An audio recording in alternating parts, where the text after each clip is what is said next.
right, pass this over to Tom here. Whoa, I got it. Getting a little bit of that there. Hold on one second. Gonna fix things up around here. Okay. Oh, yes, I'm hearing that. Let's hear about your vocal mic. How's your vocal? Testing on the Very microphone. good. I am We're testing. getting a little bit of. And that's sort of the way it'll be on the levels. Yes. All right, ladies and gentlemen, we are extremely pleased to welcome back for the third or fourth time ever here to Cafe Improv, Richard Jarboe. Hello. I want to thank the Princeton Arts Council for allowing me to be here tonight to present to you the science of subatomic love. Let's begin with a poem. Things were poppin' in 1604. Shakespeare wrote Hamlet, Cervantes wrote Don Quixote, Rembrandt and Milton were soon to be born, and the telescope was only 4 years more because there was all kinds of magic in 1604.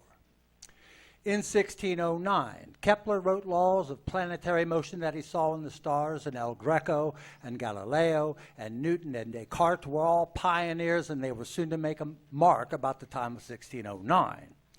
So, as the years went by, people's reliance, well, it changed from religion and it shifted to science. Promethean man, forging through the church, just changing his ways for a more mechanical search. And concrete human achievement for the soul got a little more phantasmagorical because it was a substitute for the unfathomable ways of the Lord. The scholar found science good for tracing beauty. The humble looked to science for vastness of humility. The vain exploited science to get to the garnish of the alliance. Theologians used science as a tool for confirmation, while others employed science as a means to atheism, and when war was meant to be, science blew them all away. Why? Utilitarianism.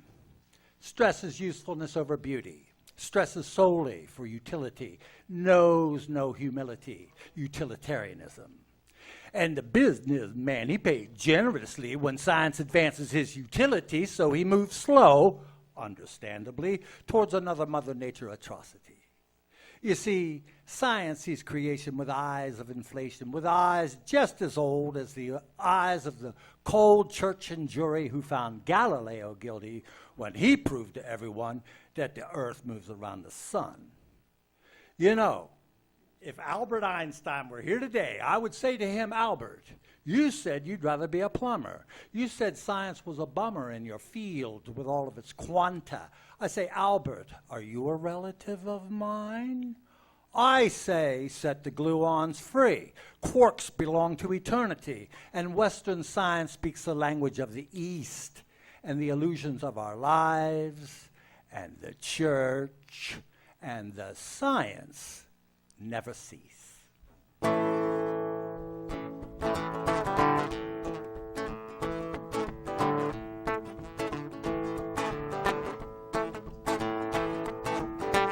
It's scientific.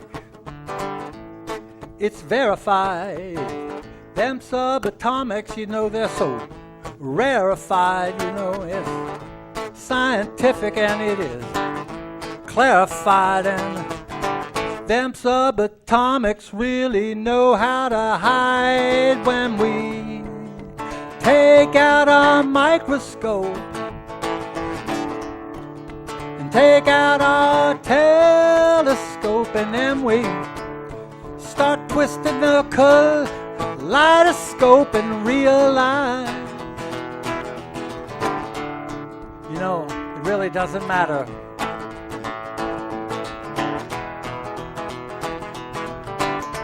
They got honky-tonks in Texas,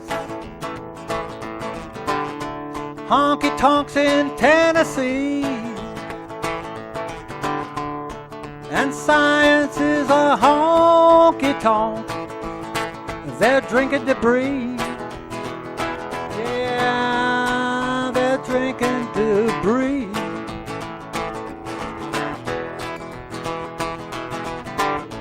Light gauge holds the whole thing together. Heavy gauge blows it all away. And don't you worry about no symmetry. country, baby. It does not matter, they say, when they, hey, hey, break out their microscope. Take out that old telescope and then they start twisting the kaleidoscope and realize it really doesn't matter.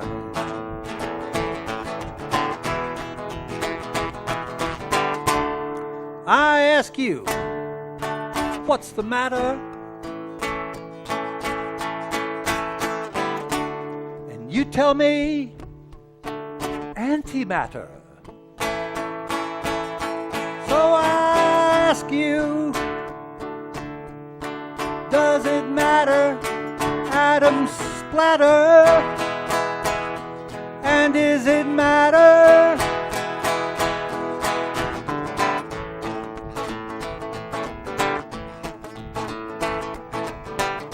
Smashing atoms for a long, long time can really mess up your mind.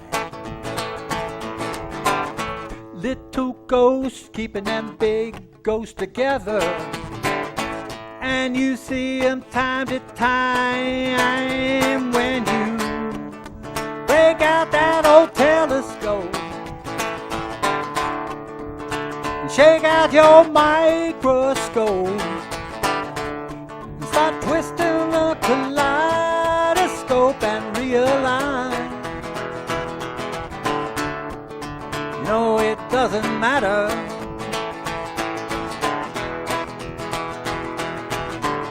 And they got honky-tonks in Texas.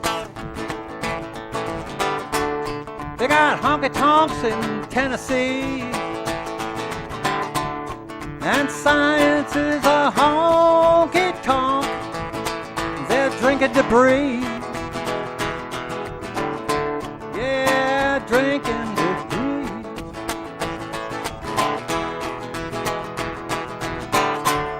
I ask you, what's the matter? And you tell me, antimatter? So I say to you, does it matter? Atoms splatter.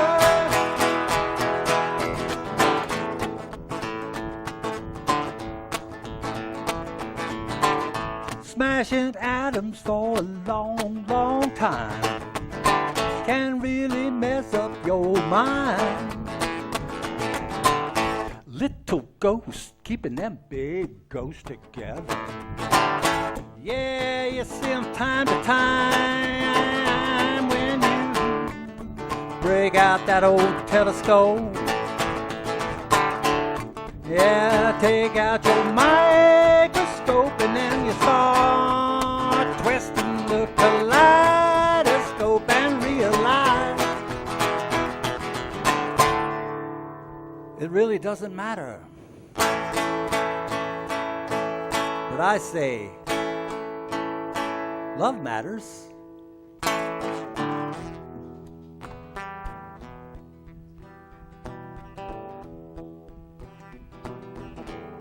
And you can't run from love. Love isn't making you run. Love is everywhere you've been, everything you've ever done.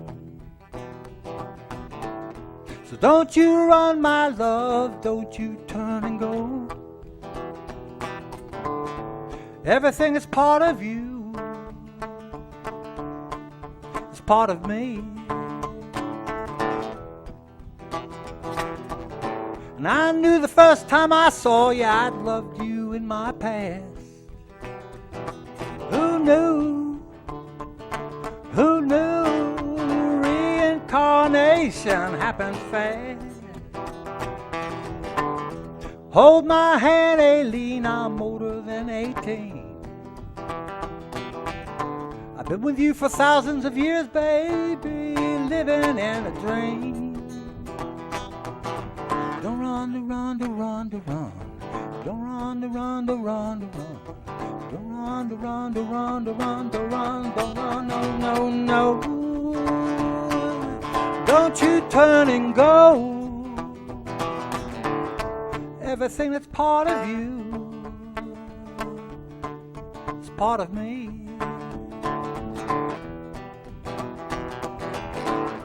You can't run from love. Love is making you run.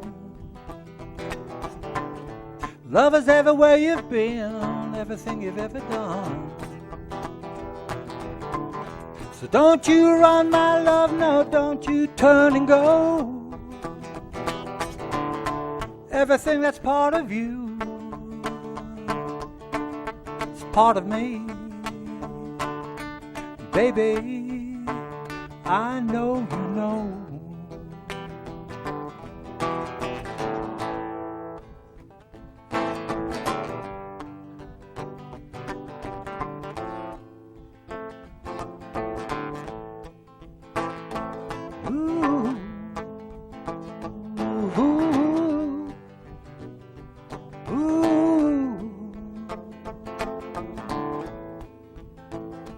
Beauty's rose and never dies, fresh as spring to the eyes.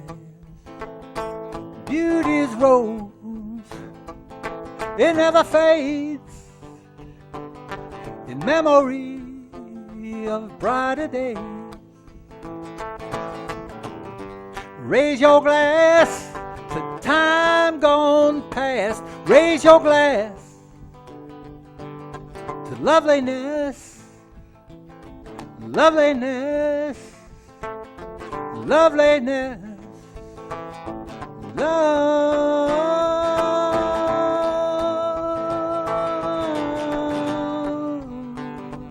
Ooh. Beauty's rose, it blooms in winter. Beauty's rose, it blooms for lovers. Old, old, old, as those lovers may be. Beauty's rose blooms, blooms in memory. Raise your glass to time gone past. Raise your glass to loveliness, loveliness, loveliness, love.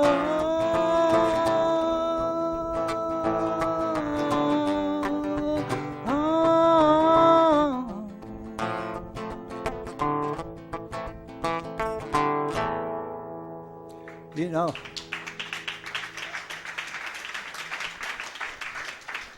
I don't know if you guys ever read anything about physics or anything, but you know, lately they've been talking about what they call the God particle. I say there will come a time when they will discover the love particle. Thank you.